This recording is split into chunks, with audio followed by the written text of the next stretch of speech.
नमस्कार। खास खबर में आपका स्वागत है। आपके साथ में हूं दुर्गेशन भटनागर। खास खबर में आज बात करेंगे राजनीति को जिसने गरमा दिया है। यहां डेटा लीक मामला, फेसबुक के जरिए जिस तरीके से डेटा लीक हुआ है और इसके स्टिंग के सामने आने के बाद सियासी दलों में आपस में आरोप प्रत्यारोप शुरू हो गया है। कांग्रेस बीजेपी पर आरोप लगा रही है तो बीजेपी कांग्रेस के ऊपर। और अब इस सारी गर्माहट को देखें तो कहीं न कहीं ब्रिटेन की एक कंपनी इसके अंदर साफ तौर पर आरोपी नजर आ रही है।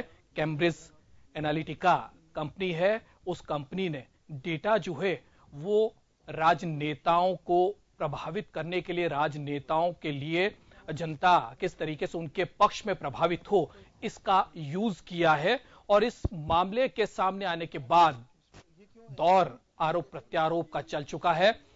राहुल गांधी जो है वो इस मामले को लेकर सीधे तौर पर सरकार को और सरकार की कार्यविधि को कहीं न कहीं आरोपित करते हुए नजर आ रहे हैं। राहुल गांधी ने कहा है कि जिस तरीके से इस मामले को उठाया गया है, मौसूल के अंदर 39 भारतीयों की मौत का मामला जिस तरीके से सामने आया है और आनन फानन में विदेश मंत्री को इस बात को संसद में रखना पड़ा है, इसको और इससे ध्यान हटाने के लिए अब इस तरीके की फेक बातों को अब सरकार की तरफ से उठाया जा रहा है। तो वहीं अगर केंद्रीय मंत्री रविशंकर प्रसाद की बात करें तो वो राहुल गांधी के सोशल मीडिया पर हुए जिस तरीके से उनको ज्यादा लाइक्स मिले, उसको लेकर आरोप लगा रहे हैं। और उनका कहना है कि राहुल गांधी ने इस कंपनी की सेवाओं को लिया है गुजरात चुनाव में भी। और राहुल गांधी का यह कहना है कि जिस तरीके से बिहार के चुनाव हुए थे, उन चुनाव में बीजेपी और जदयू दोनों ने इस कंपनी की सेवाओं को लिया है। तो इन सारी चीजों को लेकर कहीं कहीं आरोप प्रत्यारोप होता हुआ नजर आ रहा है। आज हम इसी चीज को समझने की आज कोशिश करेंगे, टटोलने की कोशिश करेंगे कि आखिर डेटा लीक से आम इंसान पर क्या फर्क पड़ रहा है और क्या इस तरीके के गलत कार्यों का उपयोग राजनीति में अपनी छवि चमकाने के लिए किया जाता है। इसको जरा हम समझने की आज कोशिश करेंगे, लेकिन पहले आप ये रिपोर्ट देखिए। के जरिए गूंज ने भारत में भी दस्तक दे दी है। दरअसल मसला फेसबुक के 5 करोड़ यूजर के डेटा लीक का है और माना यह भी जा रहा है कि यह इस डेटा का उपयोग British consulting company Cambridge Analytica कर सकती है। यह वही कंपनी है जिस पर डेटा का इस्तेमाल से राजनेताओं को मदद करने का आरोप लग रहे हैं। अमेरिकी चुनाव में भी ट्रंप पर इस कंपनी के सहयोग लेने का आरोप लगा था। माना यह भी जा रहा है कि भारत के 2019 में होने वाले चुनाव में जनमत प्रभावित करने के उद्देश्य से इस डेटा का उपयोग किया जा सकता है। 2010 में यही कानून मंत्री यानी बीजेपी और जेडीयू 2010 के चुनाव में इसी कंपनी की सेवाएं ले रहे थे। ये मैं नहीं कह रहा, ये कंपनी की वेबसाइट पे 3:04 की फोटो है जो उन्होंने कहा। और उन्होंने कहा कि 2010 के चुनाव में बिहार का चुनाव उन्होंने देखा था। इस कंपनी की स्थानीय आर्म है ओबीआई नाम की एक कंपनी जो हिंदुस्तान में इनके पार्टनर हैं। उसके एक मालिक हैं भारतीय जनता पार्टी के अलाइस के सांसद के पुत्र। और उन्होंने अपने लिंक्डइन प्रोफाइल पे लिखा है कि मिशन 272। बीजेपी ने कांग्रेस पर इस कंपनी से संबंध रखने का आरोप लगाया है। इसके बाद से सियासत और गर्म हो गई है। कांग्रेस ने इन आरोपों का खंडन करते हुए कहा कि बीजेपी मुद्दों से भटकाने का काम करती है और यही वजह है कि इस मुद्दे को तूल दिया जा रहा है। बीजेपी मौसूल में भारतीयों की मौत के मुद्दे से जनता का ध्यान भटकाना चाहती है। डेटा चोरी के इस खुलासे के बाद केंद्रीय कानून मंत्री रविशंकर प्रसाद ने फेसबुक को कड़ी कार्रवाई की चेतावनी भी दी है। उन्होंने साफ किया है कि अगर भारत के चुनाव को इस तरीके से प्रभावित करने की कोशिश की गई तो इसका खामियाजा फेसबुक को भुगतना होगा। मेरा आज के दिन कांग्रेस पार्टी से कुछ सवाल है, इस सवाल का जवाब दे कांग्रेस पार्टी। क्या कांग्रेस पार्टी अब चुनाव जीतने के लिए डेटा के मैनिपुलेशन ऑफ थेफ्ट पर निर्भर करेगी? What is the role of Cambridge Analytica in the social media profile of Rahul Gandhi? कि अभी राहुल गांधी का ट्विटर नंबर बहुत बूस्ट हुआ था और चर्चा आई थी कि रशियन एंड कजाक बॉट्स की इसमें भूमिका रही है। ये मीडिया में काफी आया था, आपने देखा था। तो क्या फेक लोकप्रियता बनाने के लिए सोशल मीडिया में इस तरह के माध्यमों का उपयोग किया जाएगा? इस पूरे मामले के सामने आने के बाद आम लोगों में भी डेटा चोरी को लेकर भय उत्पन्न हो गया है। अमेरिकी चुनाव हो या फिर ब्रेग्जिट आंदोलन, इस दौरान भी जनमत को बदलने के लिए डेटा का गलत इस्तेमाल की खबरें सामने आती रही हैं। और ऐसे में इस मसले की पूरी गंभीरता से जांच होनी ही चाहिए, क्योंकि तकनीक के इस युग में डेटा एक बड़ी पूंजी होती है जिसके इस्तेमाल के फायदे और नुकसान दोनों ही हैं। और राजनीतिक पार्टियों पर डेटा के माध्यम से दुष्प्रचार के आरोप भी लगते रहे हैं। ब्यूरो रिपोर्ट, जन टीवी। एनालिटिका है, उससे किसी तरह का कारोबारी वास्ता नहीं है। और जेडीयू भी जी जरूर जनता दल यू की मदद करते रहे। और उसमें भी मेरा बेटा जो अमरीश है उनके साथ एसोसिएट था सोशल मीडिया पे। इतना भर रिश्ता हमारा है, चूंकि मैं पार्टी का चीफ जनरल सेक्रेटरी था उस नाते भी। और मैं किसी तरह की मदद इस कंपनी से। तो डेटा एक बड़ा मसला है और अगर ये लीक हो जाता है और इसका इस्तेमाल गलत कार्यों के लिए किया जाता है तो चिंता का विषय जरूर है। और अब राजनीतिक पार्टियां डेटा का यूज जरूर कर रही है, क्योंकि सोशल मीडिया पर चुनाव लड़ने के बाद सामने 2014 से ये ट्रेंड चला और अब माना यह भी जा रहा है, क्योंकि यूथ के हाथ में मोबाइल है और मोबाइल जो है वो सोशल प्लेटफॉर्म पर ज्यादा यूज किए जा रहे हैं। और इसी का इस्तेमाल जो है राजनीतिक पार्टियां आने वाले चुनाव को लेकर भी करने की कोशिश करें और उसकी रणनीति बनाने की कोशिश करें। और ऐसे में यह खबर आ जाना कि उनका डेटा लीक कर दिया गया है किसी की छवि चमकाने के लिए, तो कहीं न कहीं इस मुद्दे पर यह गंभीरता से सोचने वाली बात जरूर होगी। इसी को आज हम समझने की कोशिश करेंगे। हमारे साथ हमारा पैनल जुड़ गया, उनका तारुफ आपसे करा देता हूं। हरेंद्र कौशिक साहब बीजेपी से हमारे साथ जुड़ रहे हैं, सुशील आसोपा साहब कांग्रेस से जुड़ रहे हैं और महेश शर्मा जी जो हैं वरिष्ठ पत्रकार, वो हमारे साथ इस डिबेट में जुड़ रहे हैं। सबसे पहले महेश जी आपकी तरफ ही आना चाहूंगा, क्योंकि बड़ा मसला है, आम आदमी से जुड़ा हुआ मसला। करीब 5 करोड़ लोगों के जो पर्सनल इंफॉर्मेशन है, उनकी जो सारी डिटेल्स है, वो कंपनी फेसबुक जैसी कंपनी जो है वो लीक कर देती है। और इस बात का खुलासा होने के बाद अब सियासी पार्टियां जो है आरोप प्रत्यारोप के दौर से गुजरती हुई नजर आ रही है। सब अपने आप को पाक साफ बता रहे हैं, लेकिन कहीं न कहीं ठगा अगर कोई गया है तो आम इंसान। कैसे देखें इस मसले को? देखिए, जहां तक एक आम व्यक्ति के सवाल है तो इसमें निश्चित रूप से कहा जा सकता है कि अगर इस तरह की कोई बात है तो आम आदमी का ठगा सा रहना एक चौंकाने वाली भी बात है। सवाल ये है कि जब से ये सोशल मीडिया का जो एक ट्रेंड चला है और इसे चुनाव ओरिएंटेड बना दिया गया है। अगर आप यूं देखें 2014 के जो चुनाव है टोटली मतलब एक पूरे सोशल मीडिया पे लड़ा गया और उसके आधार पे इस तरह का एकदम जो भारत की राजनीति में एक परिवर्तन आया। अगर इसका ट्रेंड का इस तरह के कंटिन्यू अगर राजनीतिक दलों के डेटा वेटा इस तरह से लीक होते हैं तो ये सोचने की बात है। अब हर सवाल पे जो भी नया मॉडर्नाइजेशन जहां पे भी हुआ, चाहे वो इलेक्शन का प्रोसेस हो, चाहे मतलब सोशल मीडिया हो, और जिस तरह के ईवीएम पे सवाल, फेसबुक पे सवाल और इस तरह का जो होता है, तो ये अभी तो ये एक और नई लेटेस्ट ये चर्चा ये भी हो रही है कि व्हाट्सएप भी मतलब क्या कहते हैं ना, जो डेटा है पूरा चीन में जा रहा है। तो ये ऐसी जो चीजें चल रही है तो ये एक आम व्यक्ति को ये हो जाता है कि मैं सुरक्षित हूं कि या नहीं हूं। आधार तक मतलब क्या कहते हैं ना, जो आपका है वो भी, उसकी गोपनीयता भी या निजता भी भंग हो रही है।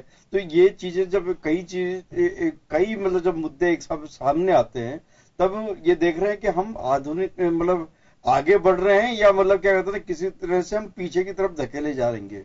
तो एक ये जब तक कि आप मॉडर्न जो साइंस है जो या जो जिस तरह से आईटी का जिस तरह से एकदम मतलब क्रांति आई है, अगर उसकी विश्वसनीयता और निजता जब तक अगर सुरक्षित नहीं रहेगी तब तक इस तरह के ये मतलब एक इश्यूज बनते जाएंगे। अब आप ये राजनीतिक दल आप आमने सामने आ गए हैं तो ये चीज अपने आप में है कि कहीं ना कहीं वो इस पे कांग्रेस भाजपा पे आरोप लगा रही और भाजपा कांग्रेस पे लगा रही है।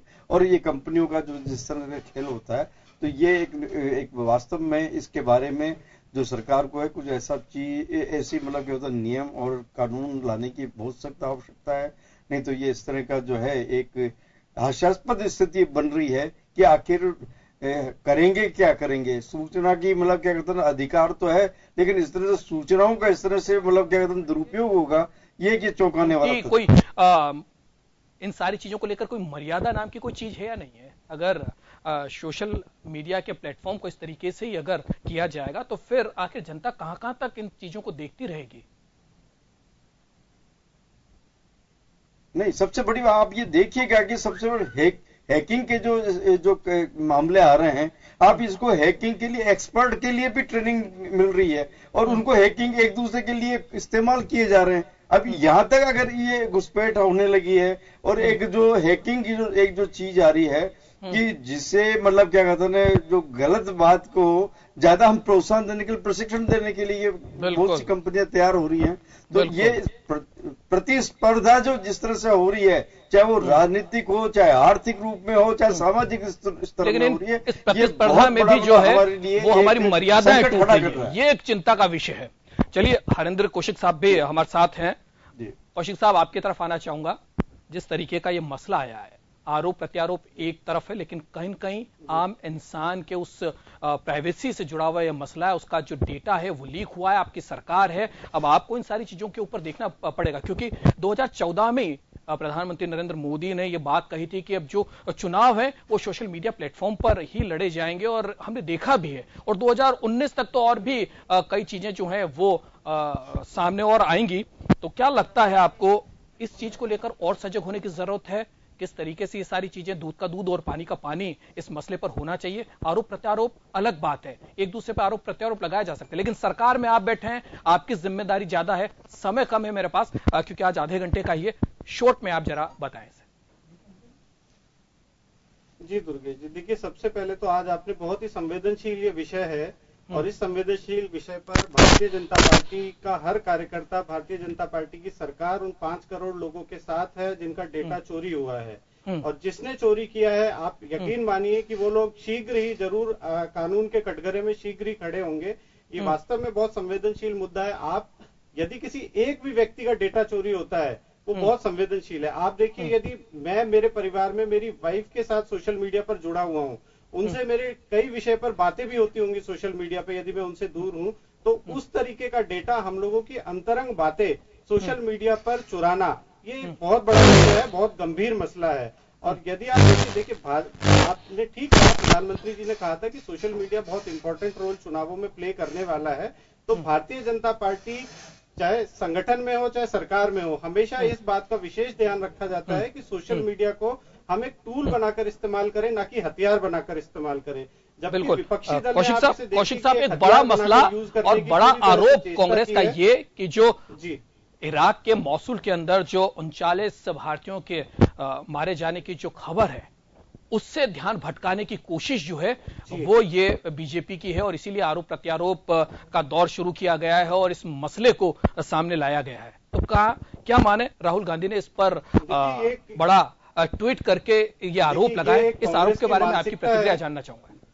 जी देखिए, 39 भारतीयों की मौत यदि हुई है तो वो बहुत ही दुखद विषय है, और ये ऐसा विषय नहीं है कि 1 या 2 दिन विषय भटकाने से भूल जाएंगे। ये विषय एक लंबे समय तक हम लोगों की अंतरात्मा को जरूर कचोटता रहेगा, 39 भारतीयों की मौत का। परंतु ये बोलना कि हम चोरी करते पकड़े गए तो आपने उस विषय से ध्यान भटकाया है, ये गलत है। सबसे पहले कांग्रेस को सामने आकर के जिम्मेदारी लेनी चाहिए कि कैम्ब्रिज एनालिटिका कंपनी को उन्होंने कॉन्ट्रैक्ट दिया है, कैम्ब्रिज एनालिटिका कंपनी ने 5 करोड़ लोगों का डेटा चुराया है। कांग्रेस सबसे पहले ये माने और उसके बाद ये बोले तो समझ में आता है। वो अपनी गलती तो मानते नहीं है, ठीक है, उसके बाद फिर विषय खुद भटकाने के लिए दूसरे विषय को उसका नाम दे देते हैं। तो मेरा मानना इसमें यह है, सबसे पहले कांग्रेस सामने आए और वो ये बोले कि इस कंपनी को उन्होंने ठेका दिया है और ये कंपनी 5 करोड़ डेटा को चुराने की जिम्मेदार है। सबसे पहले उनको ये मानना। चलिए प्रतिक्रिया लेते हैं। आसोपा साहब हमारे साथ हैं। आसोपा साहब, आरोप लगाए जा रहे हैं आपके ऊपर और कहा जा रहा है कि कांग्रेस ने इसका इस्तेमाल किया है, इस कंपनी के साथ जो है इस्तेमाल किया है, उसकी सेवाएं ली है। कांग्रेस को आगे आना चाहिए और इस बात को मानना चाहिए और क्षमा मांगनी चाहिए 5 करोड़ जो देशवासियों का जो डेटा लीक हुआ है उसके लिए। क्या आप इत्तेफाक रखते हैं कौशिक साहब की बात से? नहीं, इत्तेफाक रखने की बात तो जबकि कोई विषय इतना महत्वपूर्ण हो, वो इसलिए कि जो राहुल गांधी जी ने ट्वीट किया उसका जवाब तो कोई दिया नहीं आपने।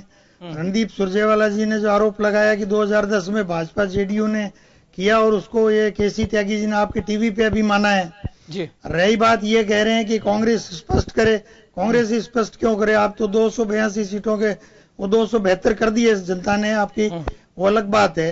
तो आप सरकार में हो, इंटरनेशनल एजेंसियां आपके पास है, अंतर्राष्ट्रीय सारी जितने भी सरकारों के साथ समझौते आपके पास है। जकरबर्ग क्या नाम है उसका, मुझे तो फेसबुक वाले का नाम भी याद नहीं है, जकरबर्ग, वो उसके साथ गले मिलते हैं मोदी जी, तो वो तो आपको बता ही देंगे ना कि वो 5 करोड़ का ठेका किसने लिया है, और आप जांच करा लो। और जांच अगर कोई सरकार गंभीर है तो 24 घंटे मालूम पड़ जाएगा। 5 करोड़ लोगों का डेटा अगर किसी एजेंसी को ये काम देंगे कि वो 5 करोड़ लोगों की क्या मनोविज्ञान है, उसका डेटा का यूज क्या होगा। कोई ये पति पत्नी के अगर चुनाव में काम में लेना है तो बड़े हल्के रूप से कौशिक साहब ने कही कि पति पत्नी की अंतरंग बातें वो नहीं ले, वो तो मनोविज्ञान देखने के लिए काम में लिया 2010 में। अभी तक तो डेटा है, सामने बात आई नहीं है। इंफॉर्मेशन नहीं बात होती है। मैं ये कह रहा हूं कि जो फेसबुक यूजर है उसका मनोविज्ञान जांच करके उसको मिस इन्फॉर्मेशन दे करके उसको प्रभावित करने की कोशिश कि भाई वो इसको वोट दे रहा है तो उसको ऐसे डाटा भेजो, ऐसी इंफॉर्मेशन भेजो जिससे वो अपना मानस बदल ले। ये कोई एक तरीका जो अब तक पढ़ने में आया है फॉर्मेट पे, शायद ये एक बात है। तो वो 5 करोड़ लोगों की कोई ठेका दिया होगा 10 करोड़ का, 20 करोड़ का, 50 करोड़ का, 100 करोड़ का, तो वो जांच पे उस कागज को सामने क्यों नहीं लाती है सरकार? सरकार के पास तो बहुत रिसोर्सेज हैं। ये सब वाहियात बात है कि कांग्रेस स्पष्ट करे। अपनी जवाब कोई दे नहीं रहा, केसी त्यागी का स्वीकारोक्ति कोई देख नहीं रहा। उसने जकरबर्ग ने जरूर कहा है कि फेसबुक की गलती है, हम मानते हैं कि इसमें सीक्रेसी हुई है। तो वो तो फिर जब से फेसबुक ऑपरेशन शुरू हुआ तब से ही हुई है। तो 2014 में किस ने क्या उपयोग किया है उसका भी स्पष्टीकरण करें। अब मैं मना कर रहा हूं, अभी कौशिक साहब ही 2013-14 का ही मना कर देंगे, जबकि आप अभी कह रहे थे टूल नहीं, हथियार नहीं टूल मानते हैं। हथियार तो आपने बनाया है सोशल मीडिया को। मैं आपको एक एग्जांपल देता हूं मेरी खुद की, और मैं उस आदमी को सामने कर सकता हूं अगर कोई जांच हो तो। और अखबारों में तो आपने पढ़ा था, यूपी का चुनाव हुआ तो उसमें आया था कि जो वार रूम बीजेपी राष्ट्रीय अध्यक्ष ने बनाया उसमें 80 लाख लोगों को डेली दिन में 3-3 व्हाट्सएप मैसेज जाते हैं। मुझे बताओ हिंदुस्तान में किसी की हिम्मत है 80 लाख लोगों को व्हाट्सएप डेली भेजना? एक तो पैसा कितना चाहिए, एक बात। दूसरी बात, 80 लाख लोगों के नंबर कहां से आएंगे? मैंने इसकी पता किया तो ये है कि जितनी भी एयरटेल, वोडाफोन, बीएसएनएल, आइडिया, सबके टेलीफोन नंबर ले लो और उसको स्क्रीन में डालो तो आपके पास व्हाट्सएप वाले नंबर आ जाएंगे। इतने लोग तो व्हाट्सएप यूज नहीं करते हैं, इतने लोग व्हाट्सएप यूज करते हैं। उसके बाद उनके 256 के ग्रुप बना लो, 256 के ग्रुप बना के उनको व्हाट्सएप भेजते चलो। उनमें से अगर किसी एक ने स्पैम कर दिया, सुनिए मैं आपको तकनीक समझा रहा हूं, मैं तकनीक समझा रहा हूं आपको। एक दिन में व्हाट्सएप पे कितने ग्रुप, मैं आपको तकनीक समझा रहा हूं। आपको पूछना चाहता हूं, हारने के बावजूद 2018 में काम आएंगे आपके। डिस्कस कर रहे हैं 5 करोड़ डेटा के चोरी की, और मैं बता रहा हूं सोशल मीडिया का दुरुपयोग बता रहा हूं मैं आपको। ये जानकारी, आप हथियार और टूल की बात कर रहे थे ना, आप टूल और हथियार की बात कर रहे थे, मैं उसका जवाब दे रहा हूं आपको। आपको समझ ही नहीं है तो आप बात ही नहीं सुनना चाह रहे। मैं ये कह रहा हूं कि उसमें कितने करोड़ रुपए खर्च होते हैं। सुनिए मेरी बात को, बड़े ज्ञानवर्धक है, महेश जी भी ध्यान से सुनिएगा। आपने 250 के ग्रुप बना लिए, लाखों हजारों, और उसमें व्हाट्सएप भेज दीजिए। अगर किसी एक ने स्पैम कर दिया तो वो सिम बेकार हो जाएगी। तो वो वहां जो आपके पेड लोग बैठे हैं वो नई सिम से नया ग्रुप बना लेंगे, तो उसमें 50% सक्सेस रेट रहती है। उनको सिम मिलती है 25 रुपए की। आपको शायद ये दुनिया में क्या हो रहा है, ये भारत में हो रहा है। आपको किसी विदेशी कंपनी और एनालिटिका और उसकी जरूरत ही नहीं है। अमित शाह जी से पूछ लो कि सोशल मीडिया का क्या टूल और हथियार कैसे उपयोग किया जाता है। यूपी में 80 लाख लोगों को अखबार में हमारे पास समय कम है, एक साल ही तो बीता नहीं है, समय कम है, तो आपके पास समय नहीं है। लेकिन अमित शाह जी बैठे हैं ना, इसके किंग मेकर तो हिंदुस्तान में बैठे हैं। जुकरबर्ग तो मोदी जी के दोस्त हैं, कौशिक साहब गले मिलते हैं, वो अलग बात है। इस बारे में जानकारी लेंगे, उनकी भी प्रतिक्रिया लेंगे। महेश जी, एक बार उसको बेचारे को धक्का मार दिया था, वो फोटो खींचते हुए बीच में आ गया था, याद है क्या आपको? वो वीडियो देखा था ना, जुकरबर्ग बीच में आ गया था। मुद्दे से दूसरी तरफ ना जाए मोदी जी ने। हमें आज आधे घंटे का हमारे पास वक्त है। महेश जी, एक बार आपकी तरफ आना सर, बड़ी गंभीर बात है। अमित शाह गंभीर बात है, गंभीर बात है, बहुत गंभीर बात है, बहुत गंभीर मसला है। इसके अंदर पर्सनल डिटेल आम आदमी की जा रही है और उस डिटेल का अगर यूज किया जाए अगर आप इसको गंभीर मामले में सुझाव दूंगा, उसके घर में परेशानी खड़ी की जा सकती है। बहुत बड़ा, बहुत गंभीर मामला है। हम एक ये तो मोदी जी आधार पे कब्जा कर रहे हैं, मंगवाते हैं और सिस्टम को और दुरुस्त करने की कोशिश करते हैं। अगर हम बात फेसबुक की करें तो वो भी इस बात को मान रहा है किस तरीके की बात हो सकती है और इस वजह से वो अपनी जो सिक्योरिटी सिस्टम उसको और ठीक करेगा। और वहीं अगर बात कैम्ब्रिज एनालिटिका कंपनी की करें तो उसने भी इस बात की सिक्योरिटी साफ नजर आती है, क्योंकि उसने अपने सीईओ को निलंबित कर दिया है। तो कहीं न कहीं इस बात को पुख्ता तो होता हुआ नजर आ रहा है। लेकिन महेश जी, आपकी तरफ आना चाहूंगा, समय हमारे पास बहुत कम है। महेश जी, क्या लगता है कितना गंभीर मसला है? क्योंकि एक आम आदमी की पर्सनल इंफॉर्मेशन से जुड़ा यह मसला है और उसके ऊपर साइकोलॉजिकल इफेक्ट करते हुए उसके मानस पर सीधे तौर पर यह प्रहार है कि वो क्या कुछ सोच रहा है, उसके सोच को किस तरीके से बदला जाए, इसका इस्तेमाल चुनाव के लिए किया जाने के लिए। कहीं न कहीं कैसे देखें इस मसले को, क्योंकि बहुत गंभीर मसला है। देखिए, ये बिल्कुल निजता के साथ साथ ही आपके जो अंतरंगता और ये सूचना के अधिकार के इनसे जुड़ी हुई अगर बातों पे इस दृष्टि से हम सोचे तो निश्चित रूप से ये बहुत गंभीर मसला है। और सबसे बड़ी ये है कि अगर इसी बहाने अगर मान लीजिए राजनीतिक प्रतिद्वंद्विता की वजह से अगर ये इश्यू उठा है तो ऐसी सूरत में अब जो मौजूदा जो सरकार है उसे ऐसा कोई ना कोई सिस्टम एडॉप्ट करना चाहिए ताकि उसकी निजता और गोपनीयता भंग ना हो। क्योंकि जिस तरह से सूचना के अधिकार का आपने अधिकार दिया है तो उसी तरह से इसके गोपनीयता भंग न हो, इसका भी अधिकार। और ये मामला हमारा आधार का जो भी आपने देखा होगा, इसी मुद्दे को लेकर सुप्रीम कोर्ट में मामला पेंडिंग चल रहा है और आज उसी तरह से ये शायद हो सकता है कि आने वाले दिनों में इस तरह का कोई इश्यू कोर्ट तक भी, अदालत तक भी पहुंचे। इसकी ओर देखना चाहिए कि केंद्र सरकार वो कोई ऐसा नियम और कड़ाई से कुछ नियम बनाए और इसके लिए जो ताकि जिससे ये मामला सॉल्व हो। बिल्कुल बिल्कुल। आसोपा साहब, एक बार फिर आपके पास आऊंगा। कितना गंभीर मसला इसे आप समझते हैं और क्या इसकी रेमेडी, क्या किस तरीके से हम इन सब चीजों से बच सकते हैं? क्योंकि कहीं न कहीं एक आम इंसान की निजता के साथ खिलवाड़ का यह मसला है। देखिए, इसमें मैं थोड़ी सी एकेडमिक और निजी विचार व्यक्त करूंगा। आपने मुझे पूछा है, मैं पार्टी से हट के बात करूंगा। जी बिल्कुल। दरअसल हमें इस देश के अंदर लोगों की सोच को मुद्दों पे ले जाना होगा। Social media, Facebook, WhatsApp, Twitter, इसके माध्यम से जो भ्रमित करने वाली सूचनाएं हैं उनसे कैसे बचा जाए, उसके लोगों में जन जागरण करना होगा। और नेताओं को भी, हमारे जो नेहरू, गांधी, पटेल, मौलाना आजाद, इंदिरा गांधी जैसे वो बड़े लोग थे, अटल बिहारी वाजपेयी भी, वो केवल वो सत्ता प्राप्त करने के लिए नहीं, वो जो बोलते थे उस पे लोग विश्वास करते थे। आज जो स्थिति नरेंद्र मोदी जी ने सत्ता प्राप्त करने के लिए प्राप्त की, वो झूठ बोल करके, उस तरह की स्थितियों से नेता अगर हटेंगे तो लोग फिर इन चीजों पे विश्वास नहीं करेंगे। विश्वास नहीं करेंगे तो अपने आप ही ये डाइल्यूट होती चली जाएंगी। मेरा ये कहना का मतलब है। चलिए कौशिक साहब, जिम्मेदारी आपकी ज्यादा है, सत्ता में आप लोग हैं और ये बड़ा निजता से जुड़ा हुआ मसला है और कहीं कहीं अगर किसी के मानस स्थिति पर अगर इसका इफेक्ट हो रहा है, उसके मानस पटल को अगर बदलने की कोशिश की जा रही है तो उसके व्यक्तिगत, शारीरिक और सब तरीके से उसके ऊपर ये हम मानेंगे कि आघात करने की कोशिश की जा रही है। बड़ा सेंसिटिव इशू है। सरकार में आप हैं, क्या कुछ इसकी रेमेडी? जी, कल जैसे हमारे माननीय कानून मंत्री जी ने भी कल मीडिया के सामने आकर के ये बात बोला था कि सबसे पहले तो भारत के किसी भी नागरिक की निजता की यदि हानि होती है तो उसको बहुत गंभीरता से लिया जाएगा और कानून की सहायता से जो दोषी व्यक्ति है उनको बहुत शीघ्र ही सलाखों के पीछे भेजा जाएगा। कल हमारे कानून मंत्री जी ने भी कहा था। और दूसरा विषय ये है कि जो देश की लोकतांत्रिक व्यवस्था है, जो चुनाव का जो समय आता है, उस समय यदि किसी भी व्यक्ति के मानस पटल से छेड़छाड़ करने का यदि कोई विषय भी सामने आएगा तो उसके खिलाफ भी कानूनी कार्रवाई की जाएगी। बिल्कुल, तो कानूनी कार्रवाई होनी चाहिए और पूर्णतः प्रतिबद्ध है सरकार जी, प्रतिबद्ध होना चाहिए जी। आज हमारे पास नीरव मोदी के खिलाफ भी कानूनी कार्रवाई कर दें तो अच्छा है।